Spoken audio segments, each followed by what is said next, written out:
doing me, Duke?" "It couldn't be done without her consent, Grace. If you want to go to her with this same proposal, putting it plainly like you have to me, I think she'll let you have the cattle, if you can show her any good reason for it." "Just as if I'd be fool enough to ask her." "It's the only way." "Duke," she said coaxingly, "wouldn't it be worth something to you personally to have your troubles settled without a fight? I'll promise you nobody will ever lift a hand against you again if you'll do this for me."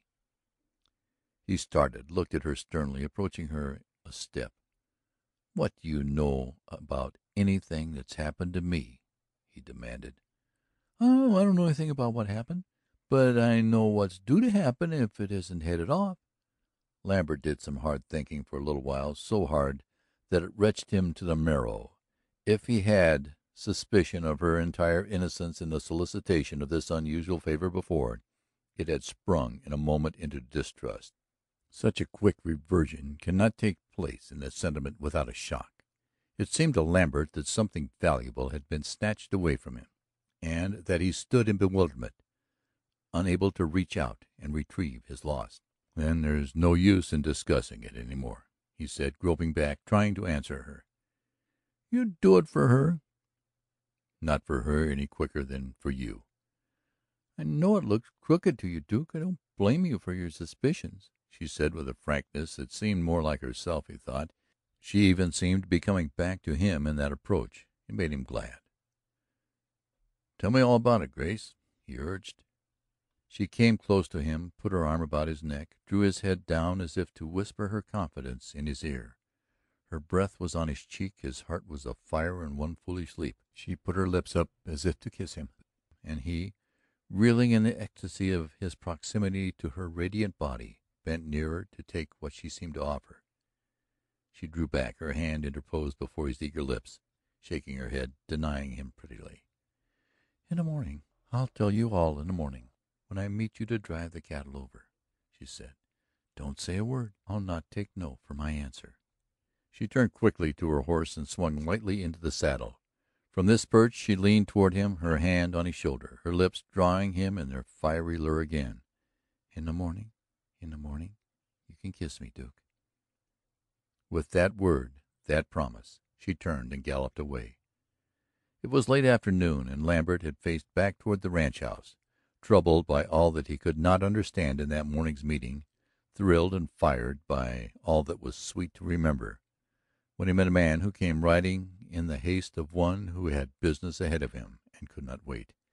He was riding one of Vesta Philbrook's horses, a circumstance that sharpened Lambert's interest in him at once. As they closed the distance between them, Lambert keeping his hand in the easy neighborhood of his gun, the man raised his hand, palm forward, in the Indian sign of peace. Lambert saw that he wore a shoulder holster which supported two heavy revolvers.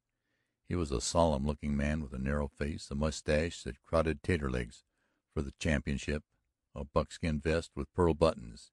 His coat was tied on the saddle at his back. "I didn't steal this horse," he explained with a sorrowful grin as he drew up within arm's length of Lambert. "I requisitioned it. I'm the sheriff." "Yes, sir," said Lambert, not quite taking him for granted, no intention of letting him pass on with that explanation. "Miss Philbrook said I'd run across you up this way." The officer produced his badge, his commission, his card, his letterhead, his credentials of undoubted strength. On the proof thus supplied, Lambert shook hands with him. "I guess everybody else in the county knows me. This is my second term, and I never was taken for a horse thief before," the sheriff said, solemn as a crow, as he put his papers away. "I'm a stranger in this country. I don't know anybody. Nobody knows me, so you'll not take it as a slight that I didn't recognize you, Mr. Sheriff. No harm done, Duke, no harm done. Well, I guess you're a little wider known than you make out. I didn't bring a man along with me because I knew you were up here at Philbrook's. Hold up your hand to be sworn." "What's the occasion?" Lambert inquired, making no move to comply with the order. "Got a warrant for this man Kerr over south of here, and I want you to go with me. Kerr's a bad egg in a nest of bad eggs. There's likely to be too much trouble for one man to handle alone. You do solemnly swear to support the Constitution of the—" "Wait a minute, Mr. Sheriff," Lambert demurred. "I don't know that I want to mix up in—" "It's not for you to say what you want to do. That's my business," the sheriff said sharply. He forthwith deputized Lambert and gave him a duplicate of the warrant. "You don't need it, but it'll clear your mind of all doubt of your power," he explained. "Can we get through this fence?" "Up here 6 or 7 miles, just opposite Kerr's place. I'd like to go on to the house and change horses. I've rode this one over 40 miles today already." The sheriff agreed. "Where's that outlaw you won from Jim Wilder?"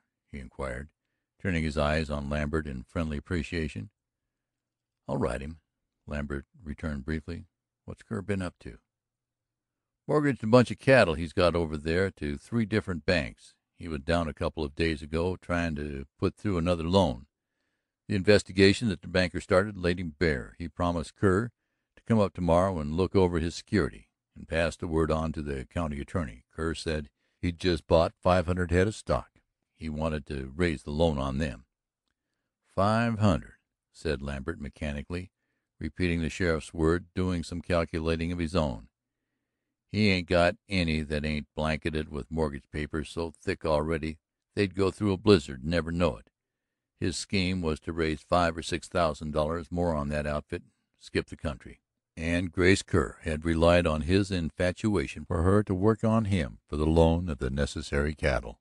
Lambert could not believe that it was all her scheme, but it seemed incredible that a man as shrewdly dishonest as Kerr would entertain a plan that promised so little outlook of success. They must have believed over at Kerr's that they had him pretty well on the line. But Kerr had figured too surely on having his neighbor's cattle to show the banker to stake all on the chance of Grace being able to wheedle him into the scheme. If he couldn't get them by seduction, he meant to take them in a raid. Grace never intended to come to meet him in the morning alone. One crime more would amount to little in addition to what Kerr had done already, and it would be a trick on which he would pride himself and laugh over all the rest of his life. It seemed certain now that Grace's friendliness all along had been laid on a false pretense, with the one intention of beguiling him to his disgrace, his destruction, if disgrace could not be accomplished without it. As he rode Whetstone, now quite recovered from his scorching, save for the hair on his once fine tail, beside the sheriff, Lambert had some uneasy cogitations on his sentimental blindness of the past, on the good, honest advice that Vesta Philbrook had given him. Blood was blood after all.